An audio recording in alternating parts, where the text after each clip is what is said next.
परवेज़ मुशर्रफ के मौत की सज़ा ॾियण वारी ख़ास अदालत के फ़ैसिले खां पोइ हिकमती अमली कहिड़ी हुअणु घुरिजे।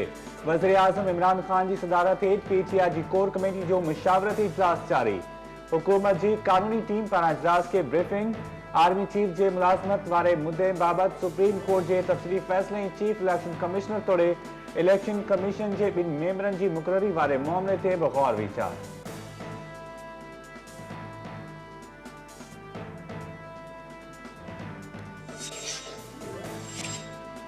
पीपल्स पार्टी के चेयरमैन बिलावल भुट्टो ज़रदारी चयो आहे त परवेज़ मुशर्रफ बाबत ख़ुसूसी अदालत के फ़ैसिले की आजियां कयूं था, पर रुगो एक फ़ैसिले से जमहूरियत न ईंदी। शहीद बेनज़ीर भुट्टो, अकबर बुगटी ऐं ॿियनि केसिस में भी इंसाफ मिलण घुरिजे। असगर खान केस के फ़ैसिले ते भी अमल कयो वञे। लाहौर में पीपल्स पार्टी के वर्कर्स कन्वेंशन के खिताब कंदे बिलावल भुट्टो ज़रदारी चयो त 2018 की चूंडुनि में इलेक्टेड बदिरां सिलेक्टेड के आंदो वियो। हाणे अवाम के फैसलो करणो आहे त खेनि अवामी हुकूमत घुरिजे या कठपुतली। अॼोके पाकिस्तान में को भी आज़ाद ना है। एहतजाज त परे जी ॻाल्हि, अवाम आज़ादी से ट्वीट भी नथो करे सघे।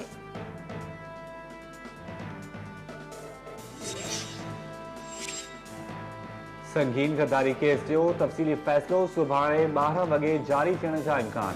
रजिस्ट्रार ख़ुसूसी अदालत के ज़रिए मूजिब मुशर्रफ गद्दारी केस जो तफ़सीली फ़ैसिलो सुभाणे जारी किया वेंदो। ख़ुसूसी अदालत अॻूणे सदर परवेज़ मुशर्रफ के गद्दारी केस में मौत की सज़ा ॿुधाई हुई।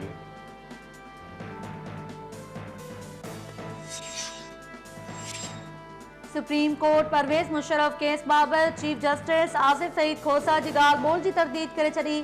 सुप्रीम कोर्ट पारां जारी कयल पधराई में चयो वियो आहे त चीफ जस्टिस के हवाले से मीडिया में आयल ख़बरूं बेबुनियाद ऐं हक़ीक़तनि जे उबतड़ आहिनि।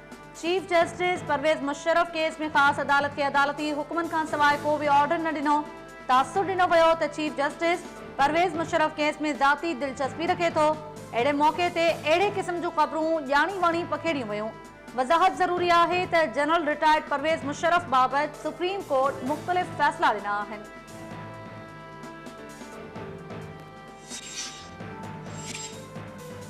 वफाकी वज़ीर शेख रशीद चयो आहे त पाक फ़ौज में एतिरी कावड़ कॾहिं नाहे ॾिठी।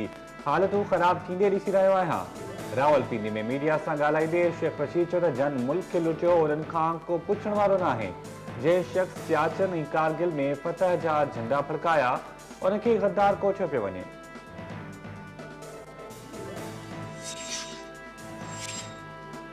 परवेज़ मुशर्रफ खिलाफ आयल खास अदालत के फैसले ते सियासतदानन जो रद्दअमल जारी। पीपी चेयरमैन बिलावल भुट्टो ज़रदारी वज़ीर आज़म के पंहिंजो ट्वीट टैग कंदे सवाल कयो आहे त अबू बचायो मुहिम केर हलाए रहियो आहे।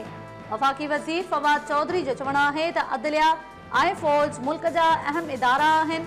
इदारनि के पाण में ॻाल्हियूं करे हदूं तय करणु घुरिजनि। परवेज़ मुशर्रफ खिलाफ आयल फैसले जा असर सुठा नज़र न अची रहिया आहिनि।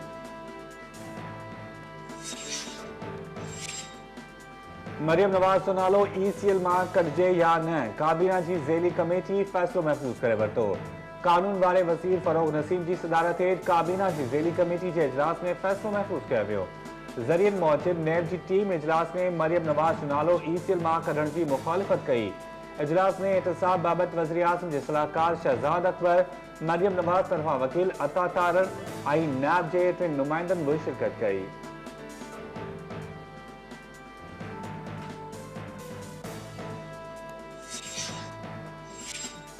चीफ जस्टिस आसिफ सईद खोसा चयो आहे त दहशतगर्दी के ज़हननि ते सवार करण बदिरां उनखे ख़त्म करणो पवंदो आहे। सुप्रीम कोर्ट बि दहशतगर्दी की तारीफ़ बाबत फैसलो ॾेई चुकी आहे।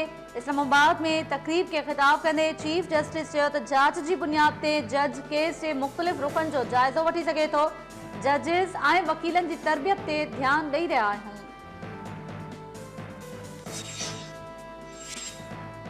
वॾे वज़ीर की सदारत हेठि पब्लिक सेफ्टी कमीशन के इजलास में IG पुलिस कलीम इमाम क्लास ठहराव वापस वरितो वियो। वॾे वज़ीर मुराद अली शाह चयो आहे त IG सिंध जी दरख़्वास्त से ठहराव वापस वरितो वियो। असां हिकु कुटुंब जी आहियूं, हिक ॿिए जो एहतराम करणु घुरिजे। इजलास में वॾे वज़ीर पारां सहाफ़ियुनि ख़िलाफ़ दहशतगर्दी केस दाख़िल करण वारे मामले ते रिपोर्ट तलब।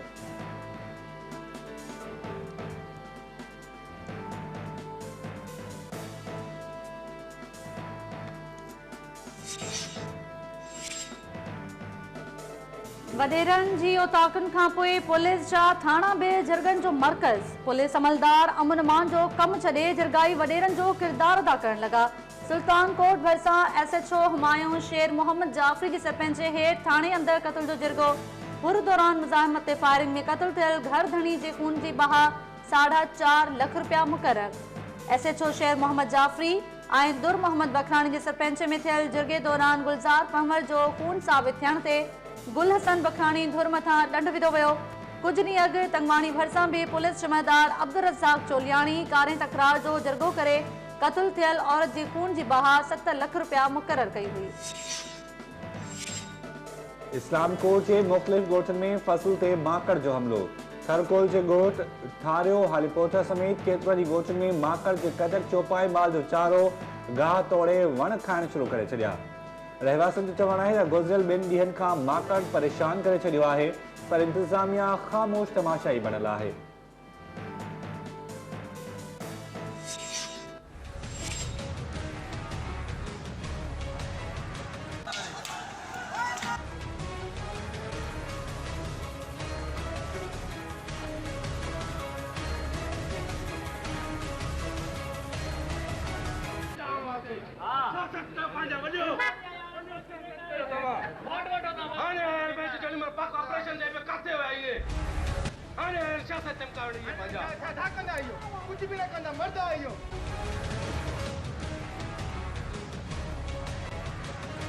हमारे साथ जुल्म हुआ है, गवर्नमेंट ने जुल्म किया है, पुलिस ने जुल्म किया है, एजुकेशन वालों ने जुल्म किया है हमारे साथ।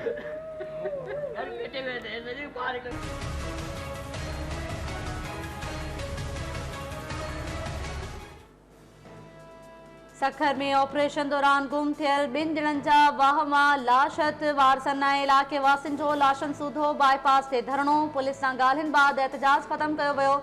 गुम थियल माण्हुनि जी ॻोल्हा ऐं मामले जी जांच लाइ सेशन जज जी सरबराही में JIT जुड़ण जी ख़ातिरी। JIT में DC ऐं SSP सखर समेत वास्तेदार इदारनि जा अमलदार शामिल हूंदा। वारसन पुलिस मथां केस दाख़िल करण जो मुतालबो कंदे इल्ज़ाम हयो त संदन 15 माण्हू अञा ताईं गुम आहिनि। थाणो बुलाखान वेझो ट्रॉलर ऐं ट्रक विच में टक्कर थियण जे नतीजे में कंबरवासी हिक ई कुटुंब जा 4 ॼणा फौत। नूरियाबाद वेझो पेश आयल हादसे में 35 वरनि जो सलमान गोपांग, 7 सालनि जो राजा इमरान, 15 वरनि जो मक़सूद ऐं 6 सालनि जी सोनिया गोपांग शामिल। हादसे जो शिकार कुटुंब कंबर खां कराची अची रहियो हो।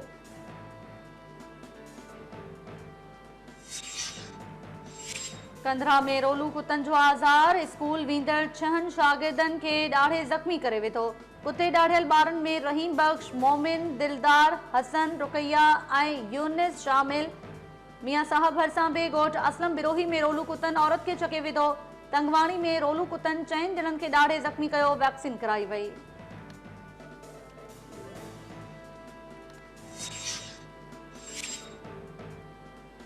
पनवाकिल वेझो कचे वारे इलाइक़े में ॿेड़े खाते जे ज़मीनुनि तां कब्ज़ा ख़त्म कराइण लाइ ऑपरेशन दौरान पुलिस ऐं ॻोठाणनि विच में चकरियूं।